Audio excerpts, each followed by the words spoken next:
Welcome to Inside the Issues. My name is Amrit Singh. Last November, more than 11 million Californians cast ballots in a special election over whether the state's congressional districts should be redrawn in favor of Democratic candidates. That was the Prop 50 election, which passed, by the way, by a nearly 30-point margin.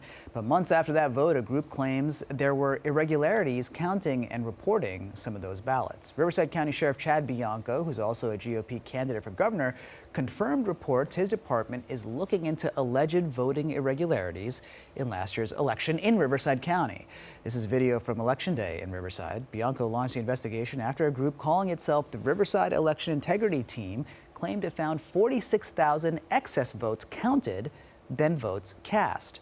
Riverside County Registrar of Voters Art Tinoco disputed that claim during a County Board of Supervisors meeting in February. Take a listen. So the main question that is being asked of me is, did the November 4th, 2025 statewide special election have a 45,896 ballot discrepancy between ballots cast and ballots counted? The answer to that is no. Well, in a statement to Spectrum News 1, the Sheriff's Office responded saying, quote, the Riverside County Sheriff's Office is conducting an investigation into alleged irregularities in our elections. The Sheriff's Office and county officials are committed to safe and secure elections. The Board of Supervisors, County Executive Office, and the Registrar of Voters are fully cooperating in the investigation to ensure Riverside County residents are confident their elections are safe and secure. To ensure there is no miscommunication or conjecture, we will not comment on the specifics or the extent of the investigation until it is completed. The Riverside Record reached out to California's Secretary of State's office for comment. The agency confirmed to the news organization that the Riverside County Sheriff's Office did seize ballots from last November's election. It went on to say, quote, it is precisely this type of action by the sheriff that fuels election conspiracy theories that erode confidence in our nation's elections. This is not normal behavior for any sheriff, and for good reason. They are not elections officials nor equipped to handle these types of investigations. So a bit of a showdown between the Secretary of State and the sheriff, and still some questions about these allegations of election irregularities. Let's bring in the woman who broke the story. She's Alicia Ramirez, publisher of the Riverside Record. Alicia, thanks for coming on Inside the Issues, and thanks for your reporting on this story. You're the reason that we're talking about it tonight. Absolutely. Thanks so much for having me. It's such an interesting story for so many reasons. Also, I mean, partially because you're the one who broke it, and the way in which you find out about these allegations, this investigation, the fact that the sheriff may have in fact seized these ballots to take a look at them. Just talk to us about exactly how that came across your desk. Yeah, absolutely. So I have been covering these issues with the Riverside Election Integrity Team for years now. And last month, they had a workshop with the Riverside County Board of Supervisors where Art Tinoco came in and talked about, how this discrepancy isn't actually real.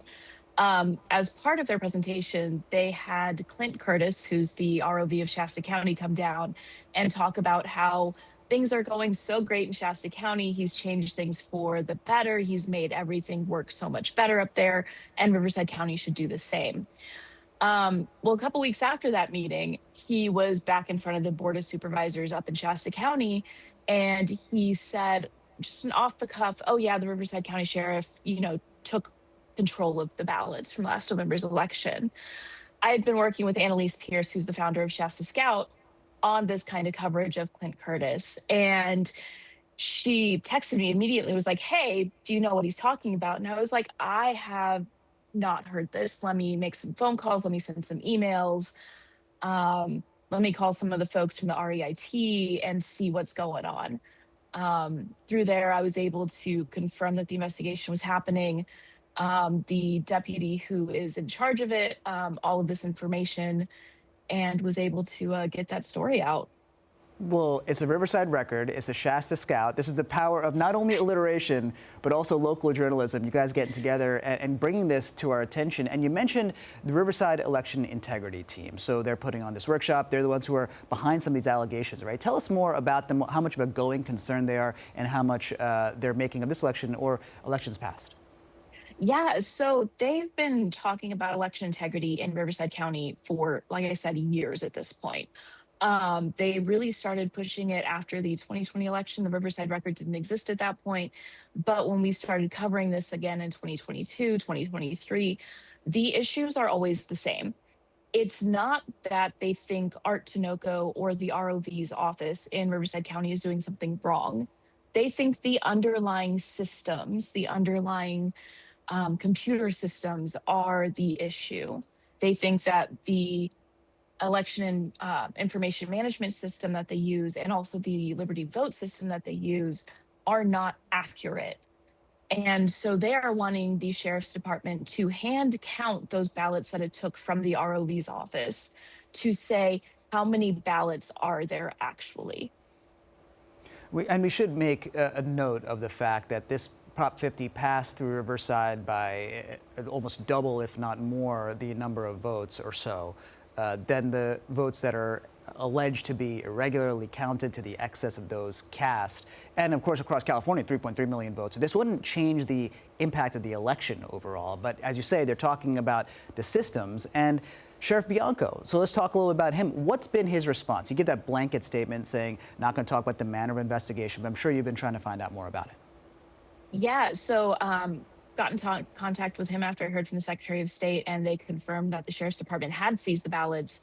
And he said that this investigation is going to go on. He doesn't serve the Secretary of State. He serves the people of Riverside County, and he's trying to serve the people of California by making sure that, you know, these elections are safe and secure and valid by doing this count to see, you know, what if there is an irregularity between the ballots cast and the ballots counted.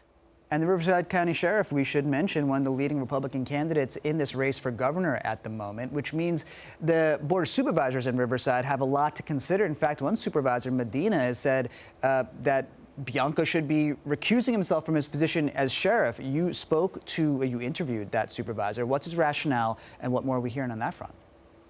Yeah, so his rationale is that Sheriff Bianco can't adequately serve the people of Riverside County when he's running for governor. He is often out of county, out of the area, you know, doing campaign events and fundraising and talking to folks.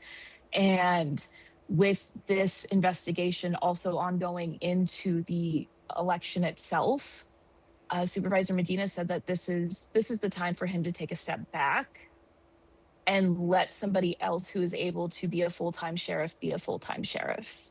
So he's saying this investigation is the latest in a series of reasons for him to recuse himself. Yes. It's not the exclusive reason. Okay, it's interesting to hear. And then, of course, Secretary of State Shirley Weber is saying that this is unusual, and many folks have said it's unusual. But from what we understand from a sheriff's standpoint, it's not technically improper for a sheriff to conduct this kind of investigation. In fact, Bianco has conducted a similar kind of investigation to voter fraud previously, right? Yeah, he did. Back in 2023, the former ROV went to the press enterprise and said he's done this before. He investigated our elections that we had in 2022 and 2020 and tried to do the exact same thing of getting a warrant to secure these ballots. And so this is not the first time. I'm sure it's not going to be the last, but we will see what happens, I guess. Yeah, and the stakes are high because the conversation around the systems for voting and these alleged irregularities is a big conversation nationally. President Trump's still thinking about that in Arizona and Georgia from 2020. And of course, we're talking about the 2025 special election in California. You're reporting against this big context and this huge national conversation, Alicia. So what happens next for you? You don't have a huge staff there at the Riverside Record, from what I understand. It's just two of you. So how do you follow up now? We keep calling folks. We keep seeing what we can find out, what more there is to happen. Our goal at this point is to really dig in and find those documents that have been filed for this seizure of the ballots. We want to know why. We want to know what they're investigating, what they think is improper, if they are expecting any charges to come out of this, if there's a case being built. That's what we're trying to find out. And that's all that I can say is coming up next, because that's, like you said, it's two people. It's two people, but I know you've already been making a lot of the really important phone calls, seeing the teamwork with other local journalism outlets is intrinsic to this enterprise at the moment, and we just appreciate you making those phone calls, doing that reporting, and coming here to have a conversation. Really appreciate you. Absolutely. Thank you, Amrit, for having me. Thank you so much. That is a great conversation. Alicia Ramirez from the Riverside Record talking about what's happened there in Riverside County. Much more to come in that investigation, much more to come in the show as well. Stay with us. We'll be right back.